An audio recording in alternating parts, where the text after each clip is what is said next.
اليوم راح نهضروا على معلومات كثيرة اللي تقول أنه كاين زيادات كبيرة. أولا نطرح السؤال: هل هناك تثمين سنوي؟ وهل هناك زيادات أخرى؟ هذا اللي في كثير من التعليقات، يعني جاتني في تعليقات يسألوا هل هناك زيادات أخرى يعني سنوية.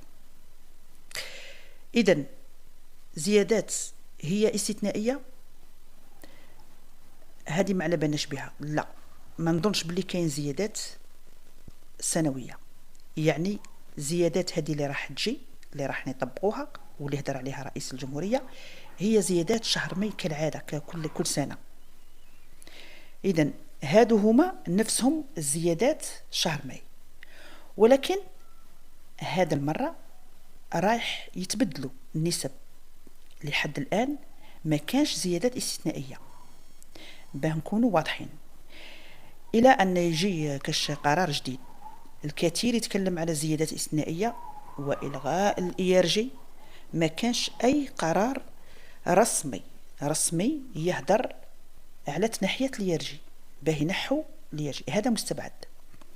قنوات كثيرة راهي تهدر وتقول إلغاء الضريبة على الدخل، فهذه يعني مغالطات ومجرد بلبلة.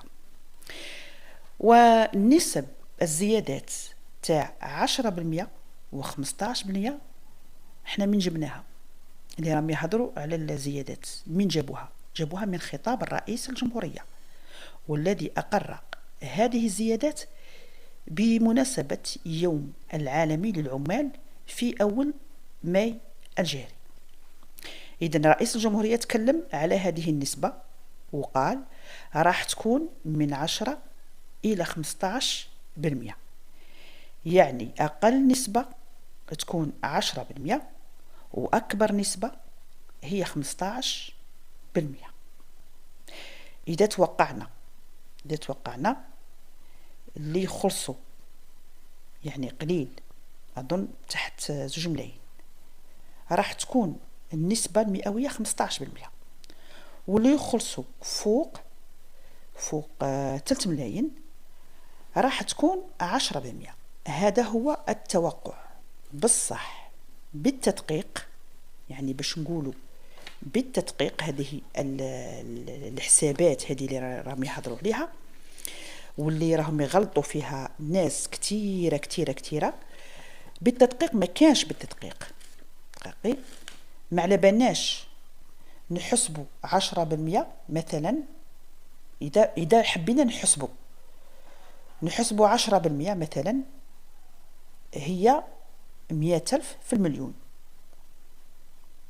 بصح ما ننسوش باللي كاين اقتطاعات اللي هي الضريبة على الدخل بالنسبة اللي يخلصوا فوق 3 ملايين، بالنسبة تاع الاقتطاعات تاع لا سيكوريتي سوسيال، بالنسبة الضريبة، وكاين لو بروت وكاين لو نت. إذن هاد الاقتطاعات راح تكون من لو بروت، والنت يعني المبلغ الصافي هو اللي تخلصوا، اللي تروح لابوست تلقاوه فيراوه. هذاك هو النت، وهذاك هو الصافي. هذاك راح يكون صافي، يعني من الاقتطاعات يكونوا ديجا سيقتطعوا لك، نحاو لك اليرجي، نحاو لك لا سيكوريتي سوسيال، نحاو لك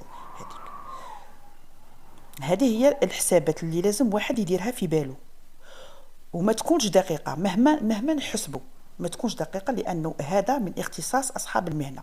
الحسابات هذو من اختصاص أصحاب المهنة. ولكن نتوقعوا مثلا إذا أنت تخلص 3 ملايين، 10 ملايين تسمى 100,000 في المليون. إذا 100,000 في المليون 3 ملايين تولي 300,000. بصح دير في بالك باللي هذه 300,000 فيها اقتطاعات، ولكن بسيطة، يعني تكون بسيطة، ممكن ما توصلش 25,000، ممكن، والله أعلى وأعلم، ممكن ما توصلش 25,000. واللي يخلص أو عفوا، نعم ممكن ما توصلش 25,000، وما يغلطك حتى واحد. دير في بالك باللي كاين اقتطاعات ولو كانت بسيطة، خاطش رانا نشوفوا في القنوات كثيره راهي تهضر على الزيادات، ها كيفاه يكون الحساب، ها كيفاه يكون الحساب، وشغل ضخموا الموضوع وضخموا الحسابات وضخموا الزيادات هذه ضخموها. لا واحد ما يضخمش، يدير حسابه باللي كان اقتطاعات من هذه الزيادات اللي راح تكون. متفاهمين؟ خلاصة القول، الزيادات هي نفسها زيادات ماي وراح تكون بأثر رجعي. إذا دخلت إن شاء الله في جوان على حساب ما صرح به مدير صندوق التقاعد، قال في جوان إن شاء الله وراح تكون بأثر رجعي. إذا اللي كانت دخلت في شهر جوان وكانت بأثر رجعي، راح يكون هناك رابيل تاع شهر، يعني تاع شهر ماي. ودا توقعنا باللي تدخل إن شاء الله في شهر جويلية، راح يكون رابيل تاع شهرين.